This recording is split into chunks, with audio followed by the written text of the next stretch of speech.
Good morning, Ospreys. You're watching UNF Now on UNF Media, where we bring you all the campus and Jacksonville news you need now. I'm Melody Hopkins. And I'm John Fuqua. So what about that Jags game yesterday, John? You know, Melody, it was awful. I was there, and it was just one of those things where I wish I would not have gone. It was that bad. It must have been fun to be at a Jags game, though. You don't think so? I like hanging out with my friends, but I didn't like hanging out with the Jags yesterday. They embarrassed me. Well, I understand. But we'll hear more about that in sports. Yeah.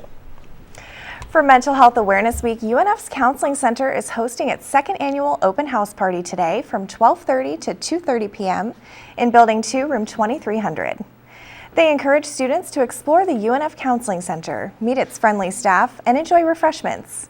At this event, students will learn more about the Counseling Center and its role in helping students. There's a test coming up. No, not midterms. The LGBT Resource Center here at UNF is hosting free and anonymous HIV testing today from 1 to 3 p.m. in the Student Union. According to the Centers for Disease Control, at the end of 2009, there were over 1 million people suffering from HIV in the U.S., but more than 200,000 of them were unaware of their disease. So get yourself tested and be sure. This test will be held in the LGBT Resource Center, Student Union, East Wing, Room 1111. Zeta Tau Alpha is hosting Viva La Cure fashion show tonight to support breast cancer awareness and education. The fashion show is tonight at 7:30 in the UNF Student Union ballrooms. UNF students will be modeling the designs from sponsors like Penelope Tea, Original Piece, and White House Black Market. Aside from the fun fashions, there will be breast cancer survivor guest speakers at the event. Viva La Cure is free and open to anyone in the Jacksonville community.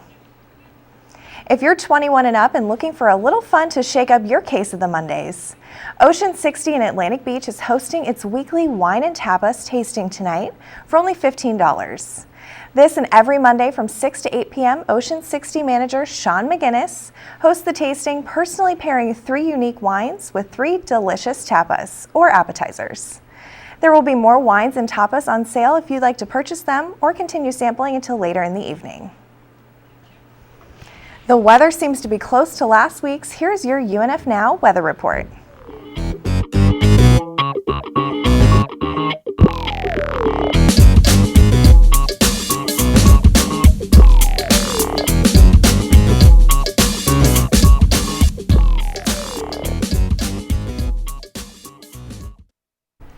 Joining us today is the voice of our university and representative of the UNF student body as a whole, Student Government President Carlo Fassi. Carlo, thank you so much for being here this morning. Good morning. Thank you. Thanks to UNF Now for having me, and thank you, Melody. Well, of course. My first question is, coming into school this semester, this August, it's like a different campus. We have the UNF Wellness Center, the UNF Cafe, and even new Osprey shuttle stops. So tell me, how is the student body reacting to these changes? All right. Well, we'll go down each of them, and the new wellness complex was actually a facility funded completely by activity and service fees and student government. It was the vision of previous student body presidents with the help of the current university president and obviously the state legislature and the board of governors.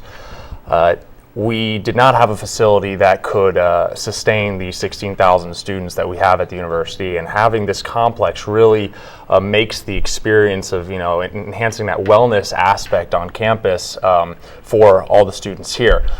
We are eventually going to be seeing around an increase in enrollment, and this new complex will help that, because remember, the Dottie Doreen, that facility that was there last year or 2 years ago, wasn't up to par for UNF standards. When it comes to the shuttle routes, whenever there's a new shift in policy, whenever you have a new system for transportation on a campus, you're going to have pushback from students. And we've received a lot of student complaints about not necessarily knowing where the shuttle stops were going, especially on the first couple of days of campus. And we've actually had a lot of students starting petitions to change the routes back.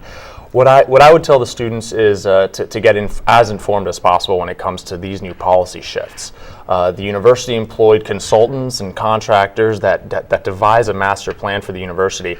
And for those who haven't noticed, parking is going to be shifting to the two ends of campus, Lot 18 and Lot 53.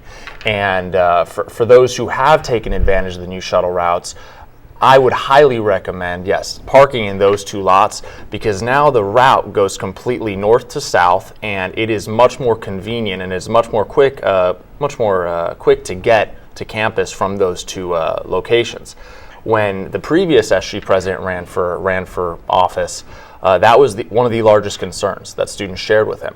The routes took too long. You would wait 10 minutes for a shuttle, and it would take you about 20 minutes to get wherever you wanted to get on campus. Now I can promise you, if you start at lot 53, you start in lot 15 or lot 18, you'll be in the center of campus within 5 to 8 minutes. Great. So these are all positive changes. They're, with the leadership of President Delaney, these shifts in policy and these new facilities around campus, the student union, the wellness complex, the cafeteria, you wouldn't have seen these buildings pop up around campus. And it's really thanks to his leadership and the team he's built around him, and university vice presidents and the board of trustees, and his influence when it comes to the state legislature and the board of governors. Okay.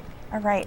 Well, I mean, we have the new Osprey Cafe, but I also hear we're getting Chick-fil-A on campus. Is that right? We are. We are getting a Chick-fil-A and a Papa John's on campus to complement Jamba Juice in the wellness complex. Okay. After you work out and you get your healthy, you'll have to go over and Absolutely, get some fast food yes. It's everyone likes their chicken and their pizza. So. This is true. Exactly. But you surveyed the students to get that in there? We did. We took the surveys that Chartwell's did over the past couple of years. They had a brand preference survey done via email and actually the old cafeteria. And Chick-fil-A was by far the most popular brand that students wanted on campus. And a close second was either a Papa John's or I believe it was a Pizza Hut or a Domino's. All right. But Chartwell's had a previous professional relationship with Papa John's, so it was the most, let's say, appropriate relationship to bring to campus and to have a Papa John's on campus. So what we did was we found out how much it would cost to renovate the locations in which they could inhabit. And student government actually last Monday, passed a funding request to renovate those two spaces and to fund the equipment for Building 58 West, where Salsaritas is for Papa John's, and Building 8, where Sbarro's is for Chick-fil-A. Okay, so I mean, with this new change, obviously Chick-fil-A is a very hot topic right now. It is. And their support. So what has been the reaction? What has been the reaction from students? There is a Supreme Court case, and I have to refer to this before answering, because the Supreme Court case, Southworth versus the Board of Regents at the University of Wisconsin system, analyzes the First Amendment, all right, and freedom of speech, and it really describes what a university campus or what a university system is supposed to promote, and that is freedom of speech and freedom of expression. Inevitably, whenever you're allocating resources collected by a body, there's going to be a certain group or any sort of students who feel that their fees are being spent in an inappropriate or offensive manner. And what I remind the students is that we did our due diligence. We surveyed over 15% of the student body, and approximately 80 to 82% of those surveyed were in favor of the overall switch from the Sbarro's to the Chick-fil-A and the Salsaritas to a Papa John's. This is strictly about chicken, waffle fries, and pizza. This has nothing to do with the politics of any certain CEO or their choice of lobbyist. It's all about what the students said that they wanted, and we, as their representatives to the university administration, the Florida Board of Governors, and the legislature, we executed what they told us they wanted to see on campus. And it's strictly that. It has nothing to do with politics. Okay, so this does not mean that you agree personally. No, absolutely not. Absolutely not. My job is very black and white. I do not bring my personal politics or my vice president's personal politics or any of the senators' politics or points of views on politics to student government. Well, we appreciate that you are not doing that. Thank you. I you. appreciate you recognizing that. And I mean, your desire is to just fulfill the students' needs, so that's great. I ran to enhance the overall Osprey experience, and campus dining is definitely something that affects everyone on campus because when you are here for classes 6 to 7 hours a day, you're going to have to eat at some point. And having those options is something that my administration set a vision for. And we are trying to succeed on all aspects when it comes to campus dining, intramurals, or athletics in general. So. Well, over to working off that Chick-fil-A. Yes. What about the intramural programs? I know that you're working on that. It's one of your Yes. initiatives. Yes. How are we planning to expand that? Well, I believe it was 2 or 3 weeks ago, our SG Senate, with the help of the senators that the student bodies elected, passed a $30-some thousand special request for intramural amenities. This paid for a student job, a statistician, where any student will have an iPad while watching the intramural games happen, and they will track exactly how many assists, how many points, how many goals you've scored per game, and this will automatically be uploaded online, so you, when you're done with this game or when you're done with the season, can go back to your team, your club, your fraternity, sorority, etc., and say, listen, I had more goals. I scored more goals than you this entire season. So it really enhances the overall experience. It makes it more of a professional aspect. And we also funded things like referees' jerseys, sideline markers, scoreboards, new pennies, so that you have numbers, so that those stats are uploaded in an efficient manner. And this was all thanks to the help and leadership of Campus Recreations and the staff that the Division of Student Affairs has hired to help facilitate that program. Last year we had about 3,000 students who participated, who signed in to at least one intramural event. And when I came to college, and when a lot of students I've spoken to have come to college, they wanted to participate in intramural sports. And enhancing that overall experience, like I said, was one of Mike Naughton's and my goals when running for student government. And we're working. We've accomplished this, and now we're working on a financial feasibility study to see if astroturfing or synthetically turfing the South Field by the Crossings or the practice soccer field by Hodges Stadium would be possible. And we're currently in the process of doing that. So this is definitely all positive for UNF. I mean, it's expanding UNF. Absolutely. It's improving it. So my last quick question is, I mean, obviously we're one of the smaller universities in Florida. We're about a third of the size of FSU, UF, and we don't have any Greek housing, no football team right now. So tell me, do you ever see in the near future or the future at all that we're ever going to expand to that size? Well, I'd first like to say we are the best kept secret in the state of Florida. All right. We will eventually increase enrollment. We will eventually get Greek housing. We're in the process of doing so, of finding out the feasibility of that now with the university administration. We will increase enrollment to anywhere between 20 and 24,000 students eventually. All right. But currently, the administration feels it's appropriate to stay at the level we are at. We are self-sufficient. We have not been getting the credit hours that we've been expecting.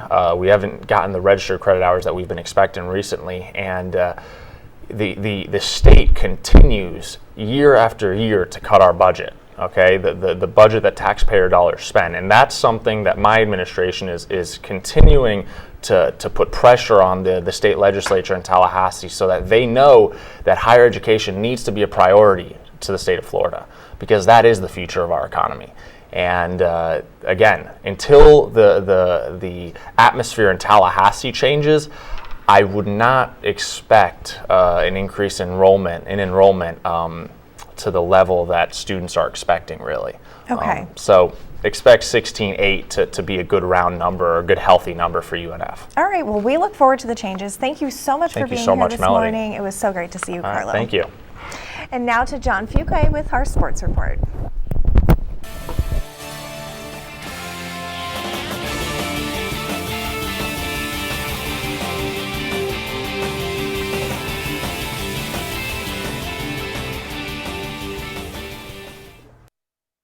With your UNF Now sports report, I'm John Fuqua. And man, did it get ugly at Everbank Field yesterday. Unless you're a Chicago Bears fan, that is. The Jacksonville Jaguars turned in yet another forgettable performance on their way to getting crushed 41-3 by the Bears. The score was tied at 3 going into the half, but the game got out of hand after halftime. Chicago scored 35 unanswered points in the second half, 14 of them coming on picks thrown by Blaine Gabbert.